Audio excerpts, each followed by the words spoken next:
ನಿರಂತರವಾಗಿ ಬೆಲೆ ಕುಸಿತ ಇರೋದ್ರಿಂದ ಮಾವು ಬೆಳೆಗಾರರು ಆತಂಕಕ್ಕೊಳಗಾಗಿದ್ರು, ಸಂಕಷ್ಟವನ್ನ ಫೇಸ್ ಮಾಡ್ತಾ ಇದ್ರು. ಈಗ ಮಾವು ಬೆಳೆಗಾರರ ಸಂಕಷ್ಟಕ್ಕೆ ಸರ್ಕಾರ ಧಾವಿಸಿದೆ.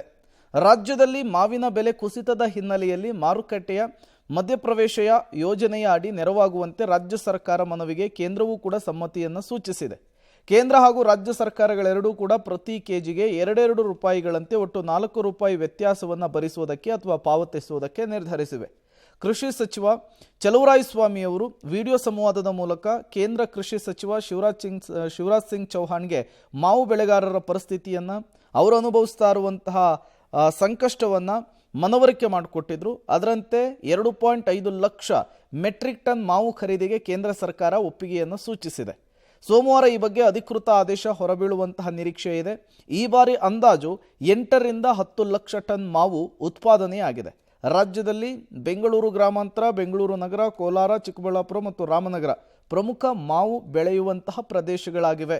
ಈ ಭಾಗದ ರೈತರಿಗೆ ಈಗ ಈ ನಿರ್ಧಾರ ಸಹಜವಾಗಿಯೇ ಒಂದು ರೀತಿಯ ಹೊಸ ಉತ್ಸಾಹಕ್ಕೂ ಕೂಡ ಕಾರಣವಾಗ್ತಾ ಇದೆ. ಜೊತೆಗೆ ದೊಡ್ಡ ಮಟ್ಟದ ನಷ್ಟ ಏನಾಗ್ತಾ ಇತ್ತು ಅದನ್ನು ತಪ್ಪಿಸುವಂತಹ ನಿಟ್ಟಿನಲ್ಲೂ ಕೂಡ ಹೆಲ್ಪ್ ಆಗ್ತಾ ಇದೆ.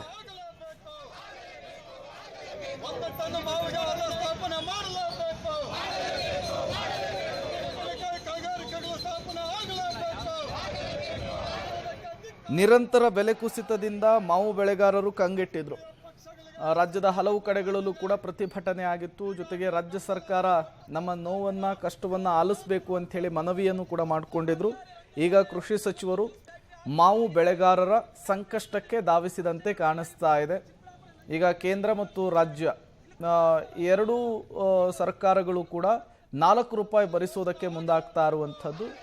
ಈ ನಿಟ್ಟಿನಲ್ಲಿ ಮಾವು ಬೆಳೆಗಾರರಿಗೆ ಇದು ಆಸರೆ ಆಗಲಿದೆ, ಹೆಲ್ಪ್ ಆಗಲಿದೆ ಅನ್ನುವಂತಹ ವಿಚಾರ ಕೂಡ ಗೊತ್ತಾಗ್ತಾ ಇದೆ. ಮಾವು ಬೆಳೆಗಾರರ ಸಂಕಷ್ಟವನ್ನು, ಅವರು ಎದುರಿಸ್ತಾ ಇರುವಂತಹ ಸಮಸ್ಯೆಯನ್ನು ಕೇಂದ್ರ ಕೃಷಿ ಸಚಿವರಿಗೆ ಮನವರಿಕೆ ಮಾಡಿಕೊಡುವಂತಹ ಕೆಲಸವನ್ನು ಚಲುವರಾಯಸ್ವಾಮಿಯವರು ವಿಡಿಯೋ ಕಾನ್ಫರೆನ್ಸ್ ಮೂಲಕ ಇವತ್ತು ಮಾಡಿದರು. ಅದಕ್ಕೆ ಕೇಂದ್ರ ಕೃಷಿ ಸಚಿವರು ಕೂಡ ಸಕಾರಾತ್ಮಕವಾಗಿ ಸ್ಪಂದಿಸಿದ್ದಾರೆ. ಜೊತೆಗೆ ಚಲುವರಾಯಸ್ವಾಮಿಯವರು ಕೊಟ್ಟಂತಹ ಸಲಹೆ ಏನಿದೆ ಅದನ್ನು ಎಕ್ಸೆಪ್ಟ್ ಮಾಡಿಕೊಂಡಿದ್ದಾರೆ.